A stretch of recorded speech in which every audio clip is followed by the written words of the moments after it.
con la palabra en el corazón. Un desafío a navegar por las corrientes del conocimiento de la palabra de Dios. No se despeguen, que ahora comienza con la palabra en el corazón. Amados hermanos y amigos, Dios les bendiga, Dios les guarde. Qué bueno que el Señor nos permite continuar expresando su palabra a través de este medio, con la palabra en el corazón. Hoy vamos a continuar con la lección sobre el tema de la elección que comenzamos a estudiar en la lección pasada, que fue la primera de este leccionario que comenzamos la semana pasada. Hoy vamos a estar ocupados en la continuidad del tema de la elección de parte de Dios en la lección número 2, cuyo título es Una elección inesperada. El pasaje bíblico lo vamos a encontrar en Génesis capítulo 25, los versos desde el 19 parte B hasta el 34.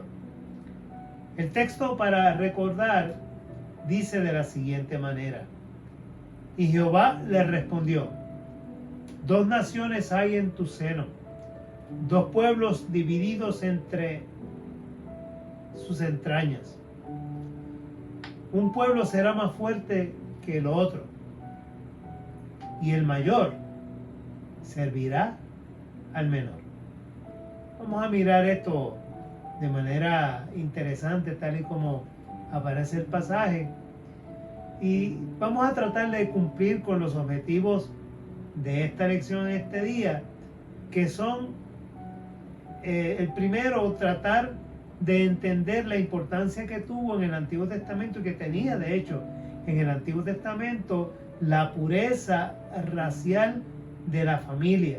Pero todo eso tenía el propósito de constituir un pueblo, o sea, el pueblo que fuera fiel a Dios.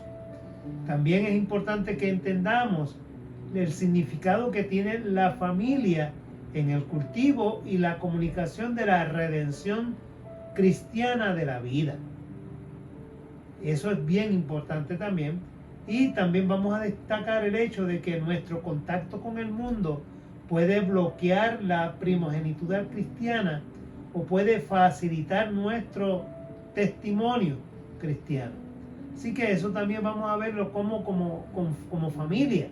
Nosotros podemos adelantar la causa que Dios ha entregado como un ministerio en nuestras manos, o si nos desviamos de ese propósito, ¿cómo podríamos dilatar ese propósito? El propósito de Dios siempre se va a cumplir, pero a veces Dios tiene que utilizar medios distintos para que ese propósito se cumpla, y vamos a mirar eso como parte de la lección en el día de hoy. En el vocabulario hay dos palabras. Primero está Padam Aram, que significa camino de Aram. La mención del lugar tiene importancia porque indica el origen arameo de Abraham, padre de Israel. También está la palabra primogenitura, que es el derecho a heredar los bienes del padre de la familia que tiene el hijo mayor en las familias judías. Esto es importante porque esos bienes económicos para el hijo mayor eran doble. Era una doble porción la que recibía el hijo mayor.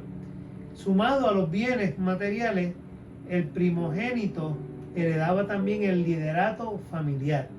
Es importante porque en las familias de Medio Oriente, tanto en las familias judías como en las familias árabes, el hijo mayor era quien tenía el derecho a mandar en la familia, en el clan.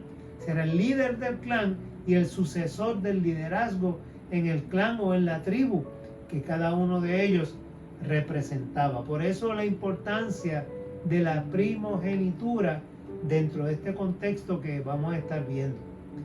Y es importante, hermanos, que nosotros entendamos que la concepción y el nacimiento de Isaac es obra de Dios.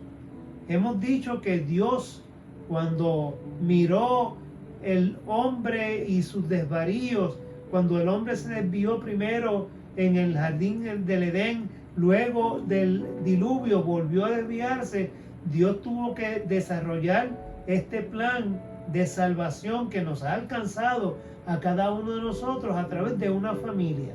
Y mira entonces a Abraham y lo llama de Ur de los Caldeos, como hemos estado diciendo y como dijimos la semana pasada, para formar un pueblo que le fuera fiel y testimonio al mundo entero de la obra y la grandeza de Dios. Así que dentro de esa promesa que Dios le había hecho a Abraham, que vimos la semana pasada, es que vemos a Isaac.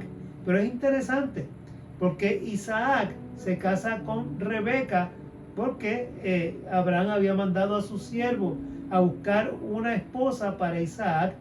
De esta manera Isaac viene hasta, y Rebeca viene hasta Isaac, y ahí se forma entonces el matrimonio dentro de la promesa de Dios. Pero curiosamente, y no curiosamente, porque es todo un propósito redentor de Dios, Rebeca también era estéril, igual que Sara. Y aquí entonces comienza la duda en la mente de Isaac acerca de cómo se va a cumplir esa promesa que Dios le había dado a su padre Abraham. Por eso Isaac, si nosotros leemos todo el pasaje que precede al que hemos leído en el día de hoy, vamos a ver que Isaac ora al Señor y le pide que por favor esa promesa la haga cumplir a través de su esposa, y Dios le escucha y cumple, porque evidentemente Isaac era el hijo de la promesa, de donde sale y nace Jacob, que es el padre de las 12 tribus de Israel. Así que es obra de Dios, porque vemos cómo responde al propósito de crear un pueblo conforme a la promesa que Dios le había hecho a Abraham. Y esa misma realidad nosotros la vemos cómo continúa con la descendencia de Isaac. Así que la elección de Dios tenemos que entenderlo. Porque Dios obra como obra, Dios es soberano, Dios hace como Él quiere. Y la elección de Dios responde al cumplimiento de la promesa que hizo.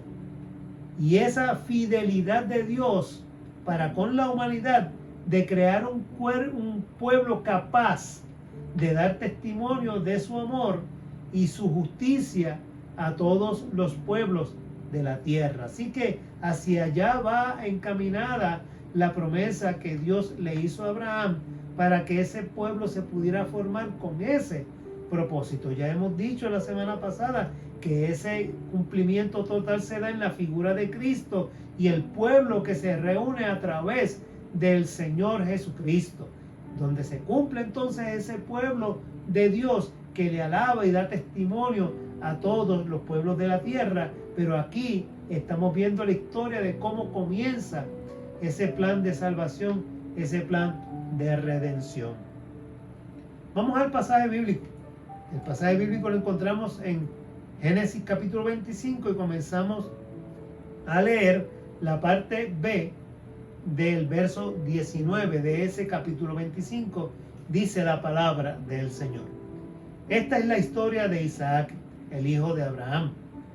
Isaac tenía 40 años cuando se casó con Rebeca, que era hija de Betuel y hermana de Labán, los arameos que vivían en Padán Aram. Rebeca no podía tener hijos, así que Isaac le rogó al Señor por ella, y el Señor oyó su oración, y Rebeca quedó embarazada. Pero como los mellizos se peleaban dentro de su vientre, ella pensó: si esto va a ser así, ¿para qué seguir viviendo? Entonces fue a consultar el caso con el Señor. Y él le contestó: en tu vientre hay 2 naciones, 2 pueblos que están en lucha desde antes de nacer. Uno será más fuerte que el otro, y el mayor estará sujeto al menor. Llegó al fin el día en que Rebeca tenía que dar a luz y tuvo mellizos. El primero que nació era pelirrojo, todo cubierto de vello, y lo llamaron Esaú. Luego nació su hermano, agarrado al talón de Esaú con una mano, y por eso lo llamaron Jacob. Isaac tenía 60 años cuando Rebeca los dio a luz. El primero que nació era pelirrojo, todo cubierto de vello, y lo llamaron Esaú. Luego nació su hermano agarrado del talón, como hemos dicho, con una mano, y por eso lo llamaron Jacob. Isaac tenía 60 años cuando Rebeca lo dio a luz. Los niños crecieron. Esaú llegó a ser hombre del campo y muy buen cazador. Jacob, por el contrario, era un hombre tranquilo y le agradaba quedarse en el campamento. Isaac quería más a Esaú porque le gustaba comer de lo que él cazaba, pero Rebeca prefería a Jacob. Un día en que Jacob estaba cocinando, Esaú regresó muy cansado del campo y le dijo: por favor, dame un poco de ese guiso rojo que tienes ahí, porque me muero de hambre. Por eso a Esaú también se le conoce como Edom. Primero, dame a cambio tus derechos de hijo mayor, contestó Jacob. Entonces Esaú dijo: ¿cómo puedes ver? Me estoy muriendo de hambre, de manera que los derechos de hijo mayor no me sirven para nada. Y así vemos cómo Esaú entregó el derecho de hijo mayor a Jacob. Estos versos que hemos leído conectan a Isaac con Abraham, y sobre todo porque era la figura paterna, primigenia, es el primero, es la figura central del pueblo de Dios. La semana pasada también dijimos que para el Islam, Abraham también es la figura paterna de donde nace también el pueblo árabe. Lo que se busca afirmar en esta porción bíblica es la manera directa en cómo el Señor hace que esa promesa se vaya cumpliendo, esa sucesión de la promesa a partir del padre Abraham.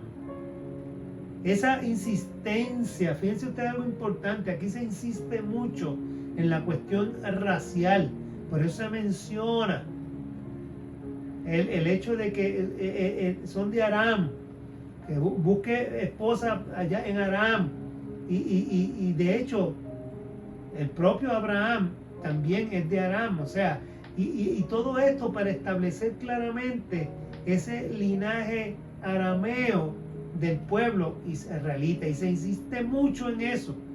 Y uno podría decir: bueno, pero ¿por qué tanta insistencia? ¿Por qué tanta arbitrariedad con esto de la raza y del nombre y del pueblo?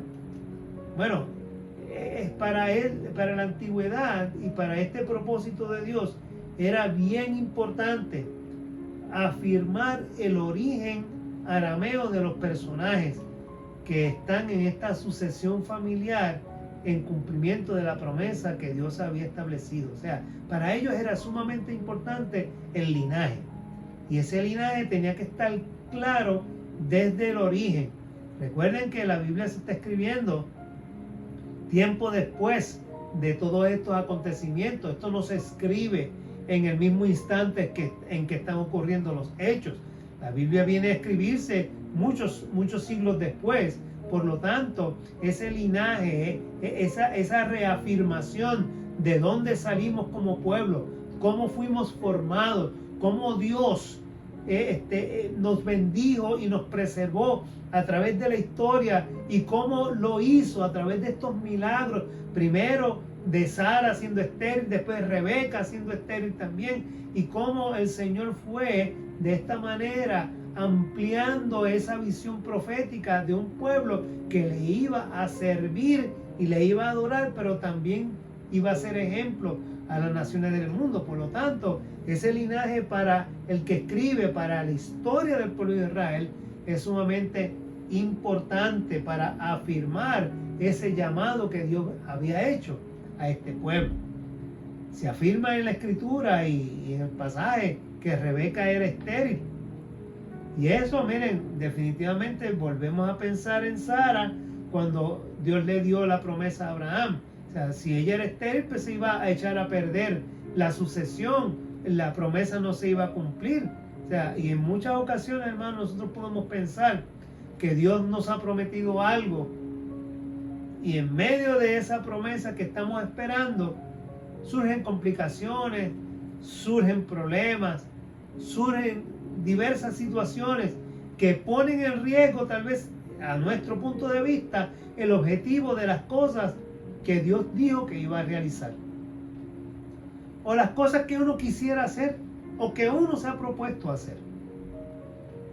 Así que haber capacitado a Rebeca para tener hijos es otro ejemplo de cómo Dios interviene, de esa intervención divina para mantener abierto ese camino hacia el cumplimiento de la promesa que Dios había hecho y que Dios nos hace a cada uno de nosotros.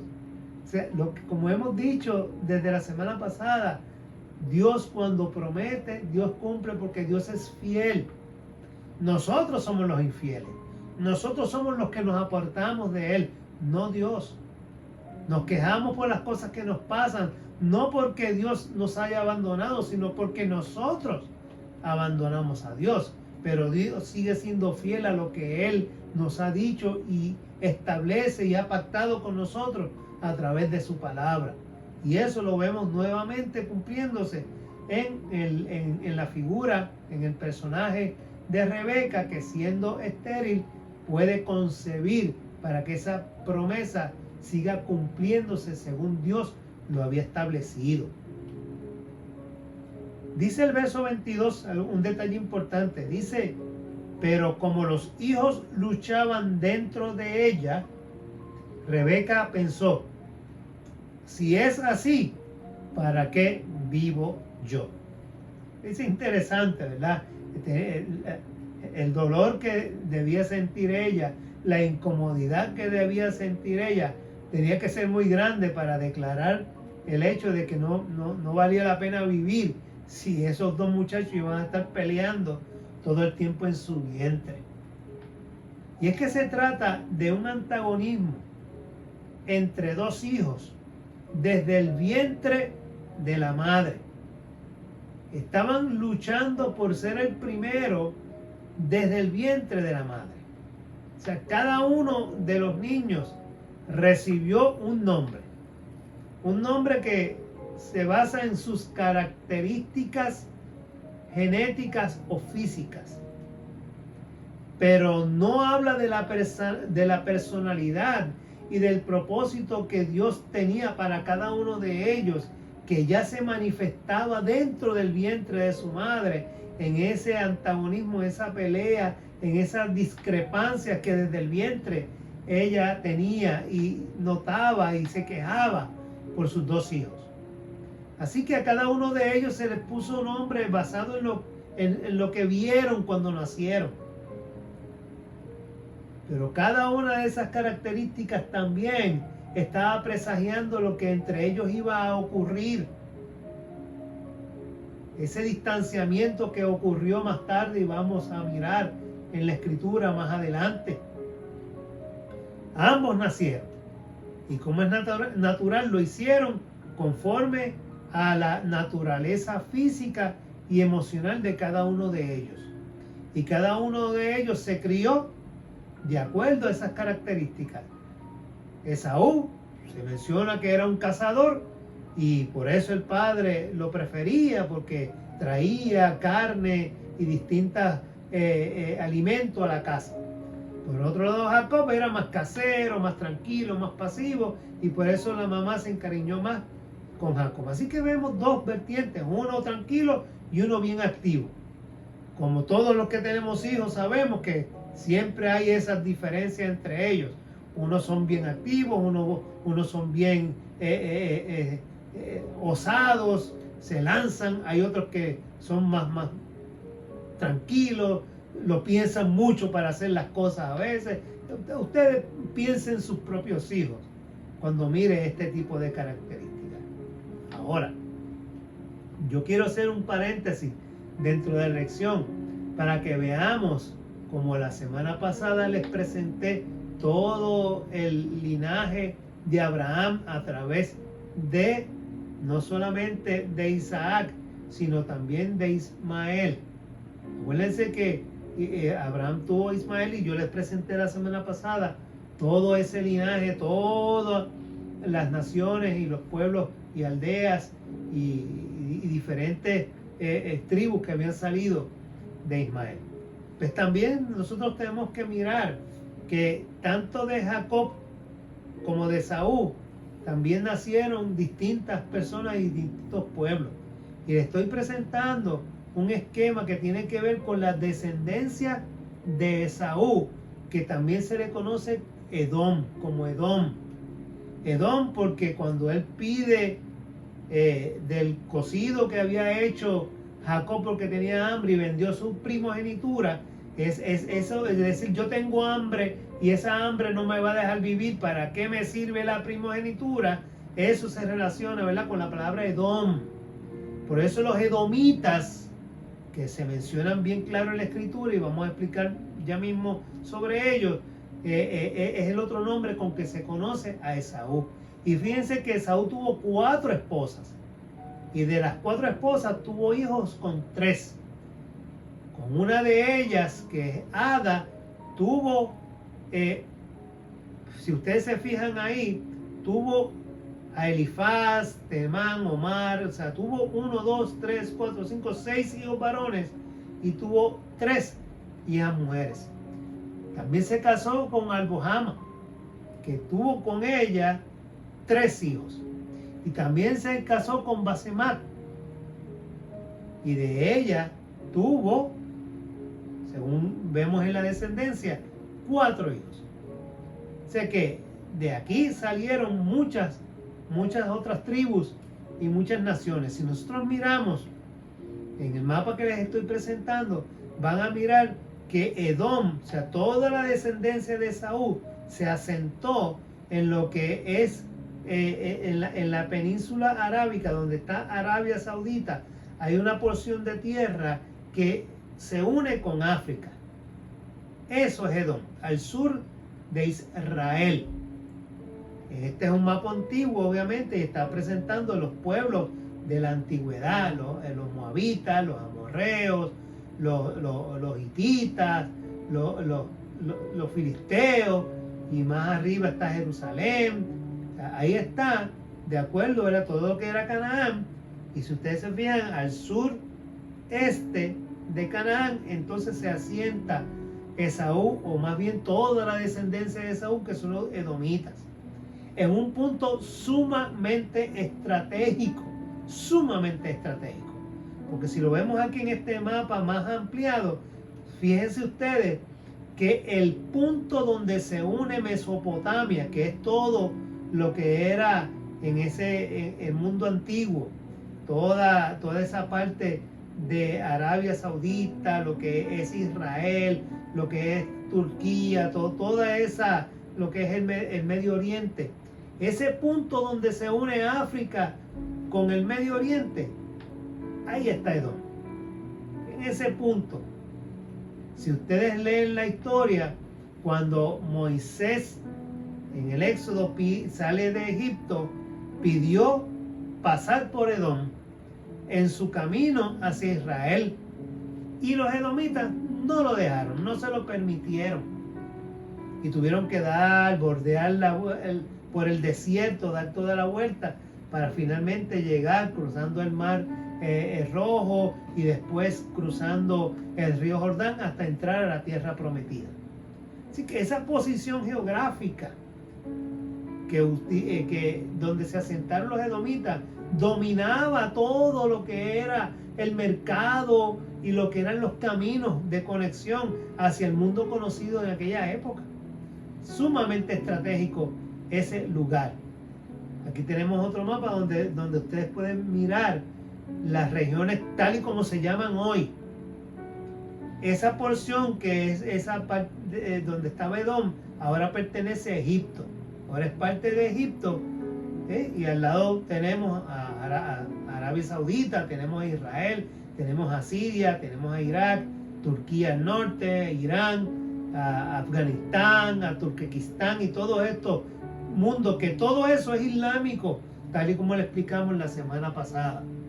Solamente ese puntito violeta que se encuentra allí donde dice Jerusalén, eso es Israel. Todo lo demás es el mundo islámico que rodea a Israel. Pues en ese punto donde está ahí el Cairo, un poquito hacia la derecha del mapa, ahí era Edom, que es el punto donde se encuentra el Medio Oriente con Egipto. Así imagínense si tenía importancia ese lugar para esa época.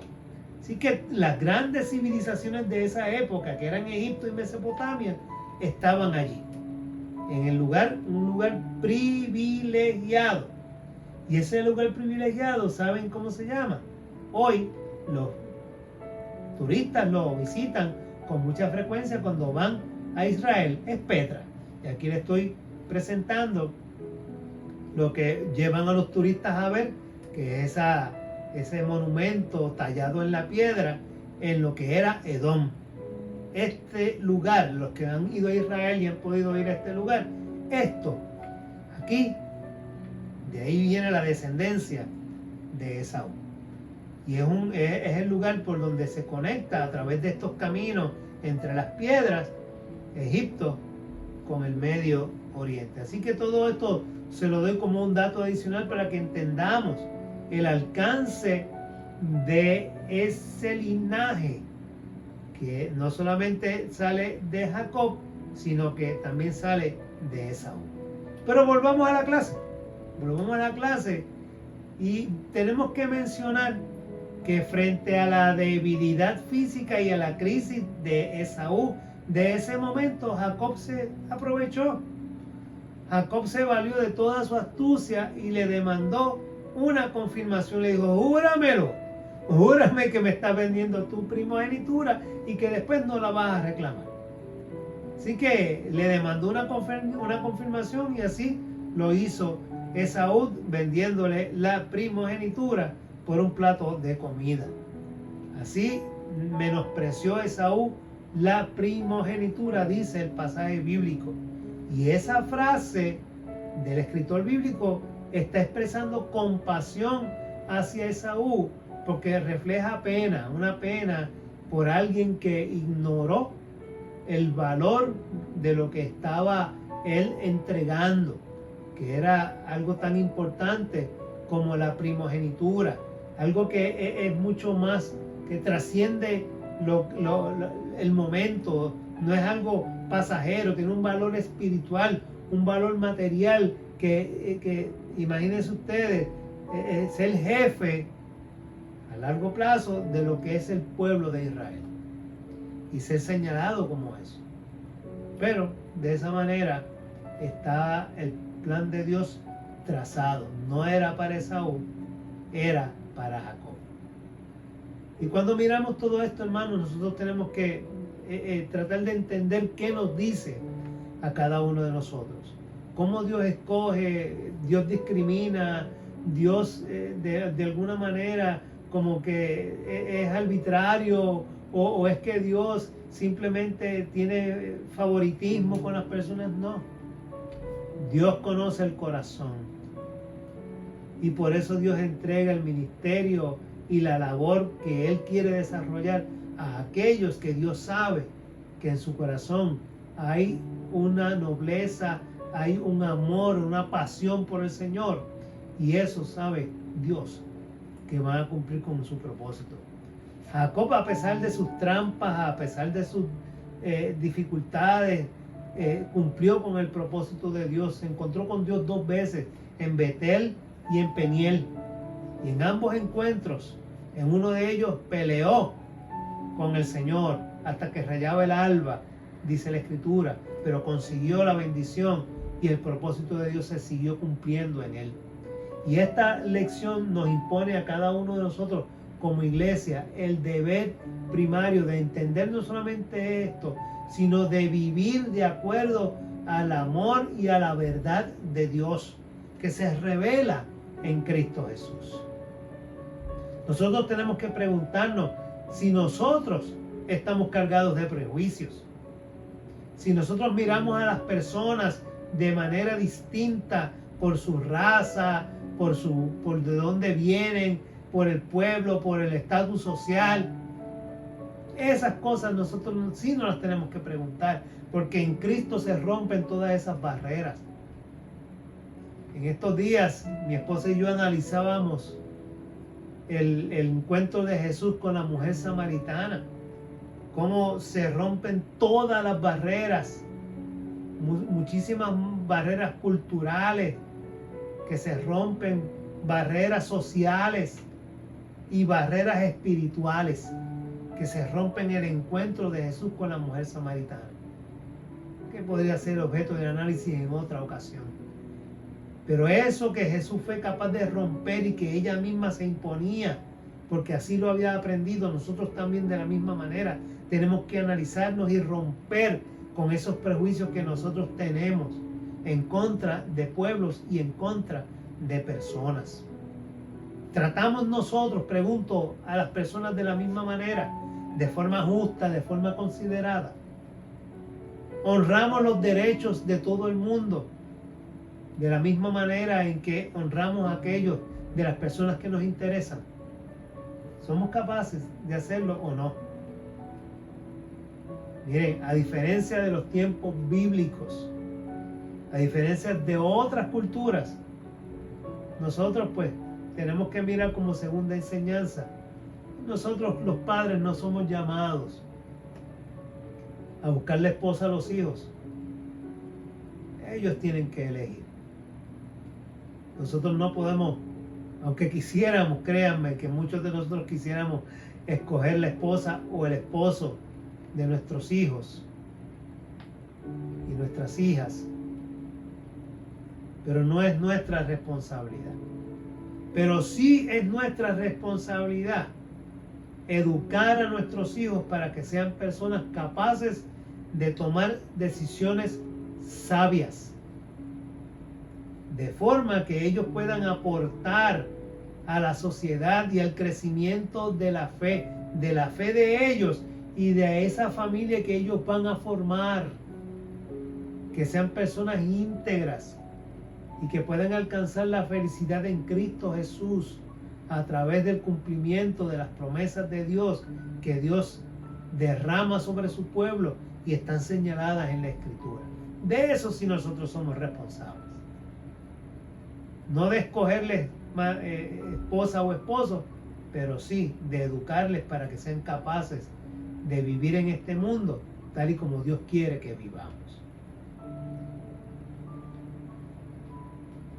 La tercera enseñanza que podemos señalar es que nuestra fe en Cristo nosotros no la podemos echar a perder por ninguna satisfacción pasajera. Esaú echó a perder su primogenitura por un plato de lentejas. Nosotros no podemos echar a perder nuestra salvación simplemente por cualquier cosa del mundo. Nosotros tenemos que conservarla y para conservarla tenemos que amar esta salvación que Dios nos ha dado. Tenemos que conocer a Dios profundamente. Tenemos que entender, tenemos que aprender que existen prácticas, que existen comportamientos sociales que para el mundo son lo ideal, lo bueno, lo perfecto, para el mundo allá goza, brincan, saltan. Pero para nosotros, el pueblo de Dios, para la iglesia, para nuestra salvación, resultan en una traición mortal que hace que nuestra fe decaiga y podamos nosotros simplemente pecar continuamente por buscar esos deleites que el mundo llama como algo bueno, pero que para nosotros no lo es. Así que tenemos que señalar esas prácticas, tenemos que señalar esos comportamientos, tenemos que mirar y puntualizar en aquellos ideales que el mundo nos quiere imponer y que nos alejan de Dios, que no son parte del propósito y del plan de Dios para nosotros. Tenemos que rechazarlo sin miedo. Aun cuando algunos de nuestros líderes dentro de las iglesias quieran decir que es bueno, nosotros tenemos que, en el nombre del Señor, rechazarlos, porque la palabra de Dios nos exige que así lo hagamos. No podemos dejarnos llevar por el mundo y su corriente, para no hacer, como dice Santiago, ser llevados de aquí para allá como las olas del mar por cualquier viento de doctrina. Es importante, otra forma de decir esto es que no vendamos nuestra primogenitura como hijos de Dios, como hijas de Dios, de ninguna manera. Esta lección abarca muchísimas cosas, pero quisiéramos resumirla de esta manera para que nosotros meditemos en ella y podamos continuar explorando lo que el texto bíblico quiere decir a cada una de nuestras vidas.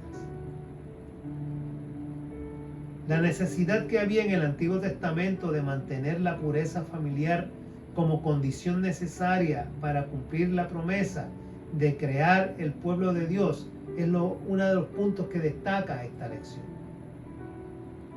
La condición requerida y esencial en el Nuevo Testamento para ser parte del pueblo de Dios consiste en ser fieles al amor y la verdad de Dios revelada en Cristo nuestro Señor.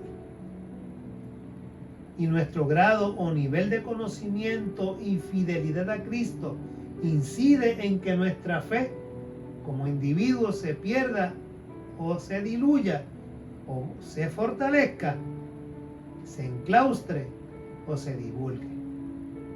Así que cada uno de nosotros debe pensar en estos puntos para que nuestra fe se fortalezca y se divulgue por la voluntad de Dios. Vamos a orar. Vamos a orar para dar por terminada esta lección y que Dios ponga en nuestro corazón ese deseo de hacer y proclamar las verdades que la Escritura nos declara todo el tiempo. Vamos a orar. Oh Dios y Señor nuestro, te damos gracias porque al elegirnos formamos parte, somos miembros de tu pueblo. En virtud del conocimiento de tu amor y tu verdad, gozamos y compartimos la vida que tú nos regalas. Ayúdanos para que podamos compartir con quienes nos rodean, con nuestros semejantes, las bendiciones de ser parte de tu reino. En el nombre de Jesús te lo pedimos. Amén, amén, amén. Será hasta la próxima semana si Dios así lo permite. Y recuerden, sigamos adelante en el Señor. Cuídense y que el Dios nos bendiga grande y ricamente.